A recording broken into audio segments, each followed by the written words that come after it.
Pode soltar? Pode soltar aí. Atenção. Gravando. Nós somos da Igreja Cristã da Família de Santos, tá? Meu nome é Alexandre, estou aqui com a minha acolhida Sibeli. Nós iniciamos o trabalho em março desse ano, tem sido um momento de bênção, tem havido curas e libertações. Várias mulheres têm se chegado a nós e falado que maravilha esse tempo de a gente ter esse culto uma vez por mês.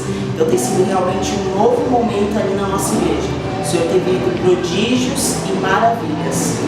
E dentro desse trabalho, que já são 3 cultos até o momento, o trabalho foi feito não somente com as pessoas de fora, né, as convidadas, mas também o trabalho dentro das equipes. Nós trabalhamos com 48 pessoas, uma média de 48, 45, e essas pessoas que estão trabalhando conosco, o Senhor tem transformado, tem curado, tem feito coisas tremendas.